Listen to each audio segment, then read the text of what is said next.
नहीं देना चाहती। लेकिन हकीकत ये है कि रेल मंत्री अपने पिछले वादे भी अभी पूरे नहीं कर पाई हैं। पिछले रेल बजट में ममता बनर्जी ने मोबाइल से टिकट बुकिंग, क्वालिटी कैटरिंग और रेस्टोरेंट्स, 200 से 250 किलोमीटर रफ्तार वाली पैसेंजर ट्रेनों के लिए कॉरिडोर, दिल्ली से राज्य की राजधानियों के बीच high speed train, 12 world class station, intercity ट्रेनों के लिए डबल डेकर कोच और डेडिकेटेड फ्रेट कॉरिडोर पर काम शुरू करने जैसे वादे किए थे, जो अभी तक अधूरे हैं। इसके अलावा हर साल 1000 किलोमीटर रेल पटरियां और 2500 किलोमीटर के इलेक्ट्रिफिकेशन का वादा भी ट्रैक पर नहीं आ सका। जो स्कीम्स बनाई हैं रेलवे ने, वो कैपेसिटी ग्रोथ के लिए वो स्कीम्स तो बन गई हैं, पर उसको इम्प्लीमेंट करने में डिले हो रहा है। काम तो हुआ नहीं, इस दौरान रेलवे की माली हालत भी खराब हो गई। रेलवे की सालाना आमदनी में किरायों का योगदान महज 33% है। पिछले करीब 10 साल में यात्री किराया नहीं बढ़ा है। माल ढुलाई में भी मामूली बढ़ोतरी ही हुई है। ऊपर से छठे वेतन आयोग का भारी भरकम बोझ भी आ गया। लिहाजा रेल बजट में बड़े बड़े ऐलानों के लिए रेलवे की सारी उम्मीदें वित्त मंत्रालय पर टिकी हैं। फिर चाहे वो लोक लुभावन ऐलान हो या फिर रेलवे सेफ्टी और इंफ्रास्ट्रक्चर फंड बनाने की योजना।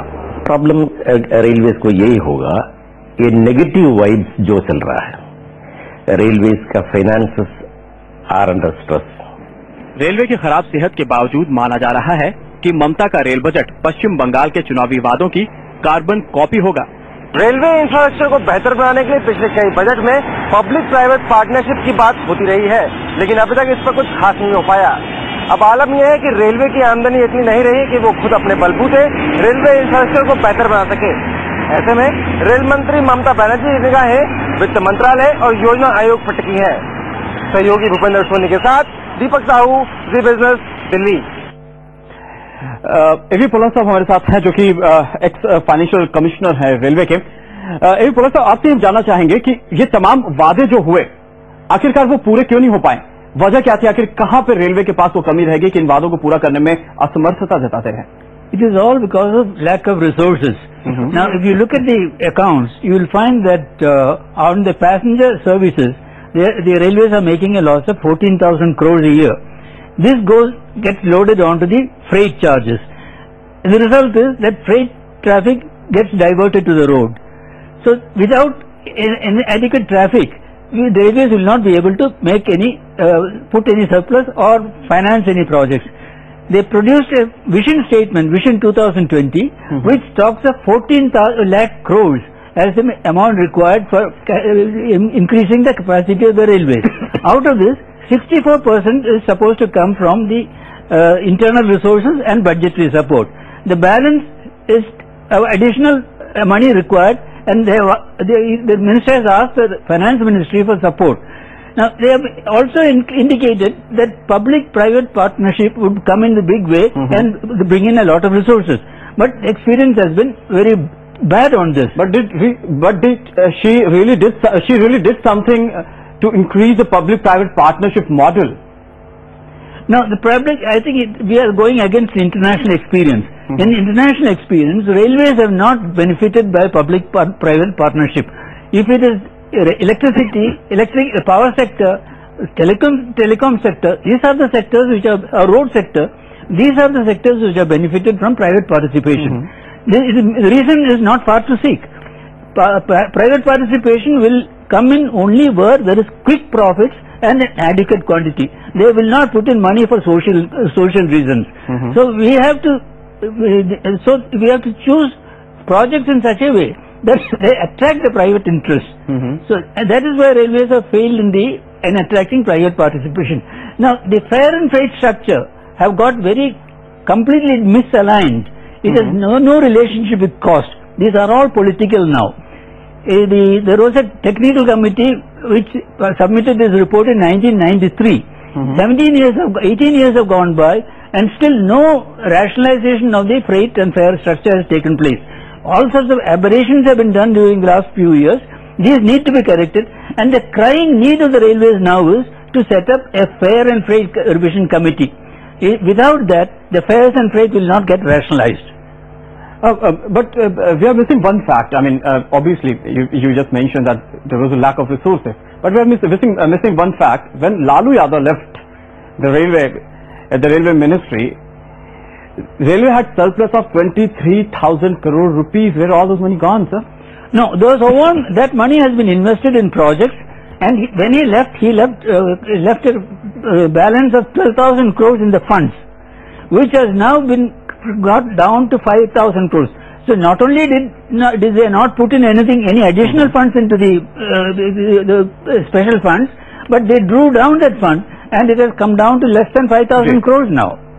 हमारे साथ इस वक्त सचिन वास्तव भी जुड़ चुके हैं, जो कि प्रेसिडेंट है गेटवे फेड के। सचिन, बहुत बहुत स्वागत है जी बिजनेस में आपका। पहला सवाल आपसे, कल रेल बजट आने वाला है, उम्मीदें काफी हैं।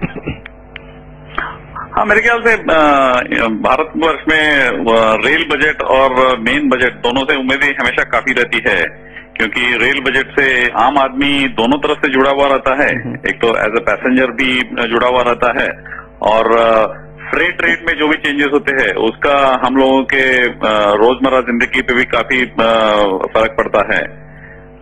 इसलिए उम्मीदें काफी रहती है मेरे ख्याल से। लेकिन आपको लगता है कि जिस तरीके से रेलवे के ऊपर रेवेन्यू बढ़ाने का कहीं न कहीं एक दबाव है, क्योंकि रेलवे का खजाना खाली होते जा रहा है, ऐसे में आपको लगता है कि कहीं न कहीं फ्रेट एक ऐसा एरिया है जहां पे कि दबाव डाला जा सकता है?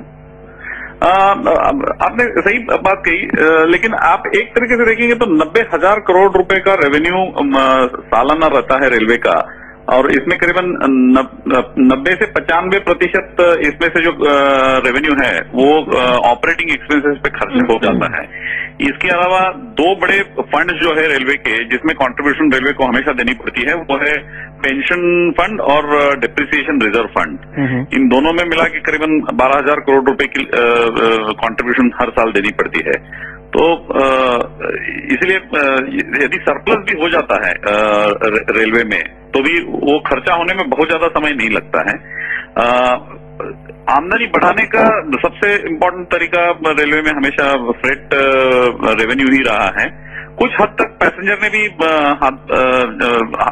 बटोरा है इस मामले में, लेकिन फ्रेट में आप देखेंगे तो करीबन पिछले 6 से 7 साल में बहुत ज्यादा बढ़ोतरी नहीं हुई है। तो आपको लगता है कि इस साल बढ़ोतरी होने की उम्मीद है?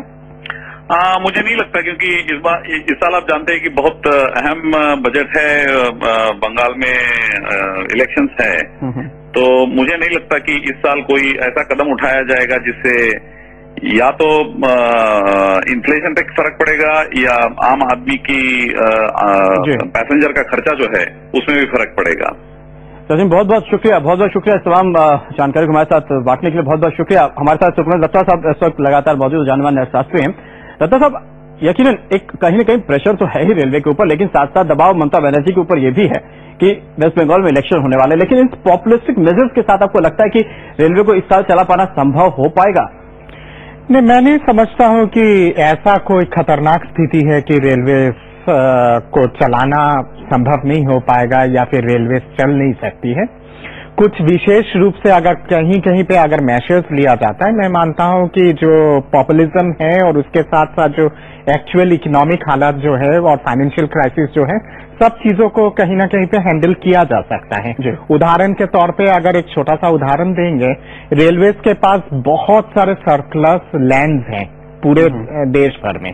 वो सब लैंड्स को अगर मतलब सबलेटिंग अगर कर दिया जाता है या फिर लीज आउट कर दिया जाता है प्राइवेट सेक्टर्स को, जो जितने सारे लैंड्स जो यूटिलाइज नहीं हो रहा है फिलहाल, तो वो सब जगह से भी अच्छा खासा रेवेन्यू जनरेट हो सकता है।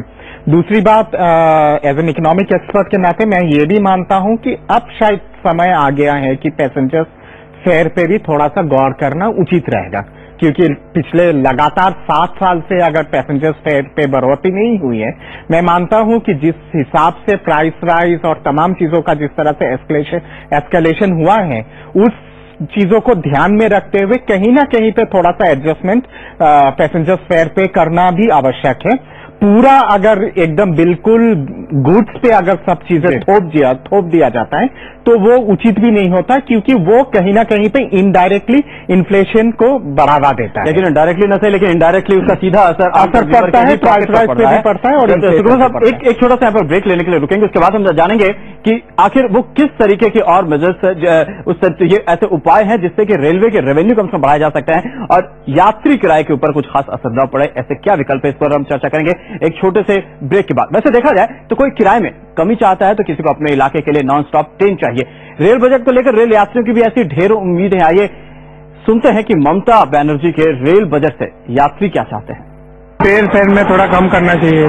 जो पेंट्री कार है उसका जो सर्विस अच्छा है, मगर वहाँ का जो फूड है वो इतना बरोबर नहीं है। तत्काल टिकटों में भी बहुत मुश्किल होती है। तत्काल टिकट भी अगर अपन सुबह 5 बजे लाइन में लगो तो 8 बजे खिड़की खुलते 10 मिनट में शुरू होता है। इसके लिए भी सरकार कोई कार्रवाई करे। रेलवे बजट में मैं बस यही चाहती हूँ कि आंध्रा के लिए, आंध्रा से झारखंड तक के लिए एक कंटिन्यू ट्रेन हो। आम दरखास्त है कि जनरल बोगी को थोड़ा बढ़ावा देके 10-12 जनरल बोगी करने से लोगों का जर्नी में आसान हो जाती है। पब्लिक को टिकट मिलना मुश्किल है, रेलवे स्टेशन में सर्विस ठीक नहीं है, काउंटर में किसी का पास आदमी को टाइम नहीं है देने के लिए, वो बोलता है ये काउंटर में जाओ, वो काउंटर में जाओ।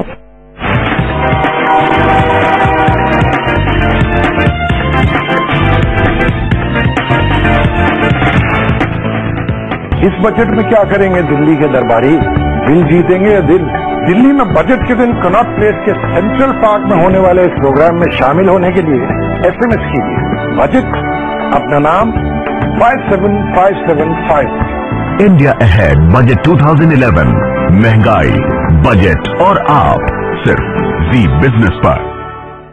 प्रस्तुतकर्ता बजाज आलियांज जियो पे फिक्र, सह प्रायोजक डिश QSD RUSDTS। रेडी है,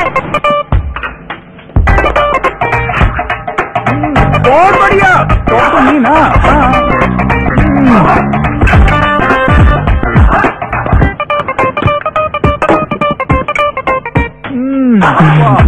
अगर लाइफस्टाइल नहीं बदल सकते तो बदलिए अपना cooking medium. Very best live life pure जिसमें है 85% लेस कोलेस्ट्रॉल। अब खाना बने न्यूट्रिशियस और आप रहे healthy. Very best live life, जुग जुग जियो। मोबाइल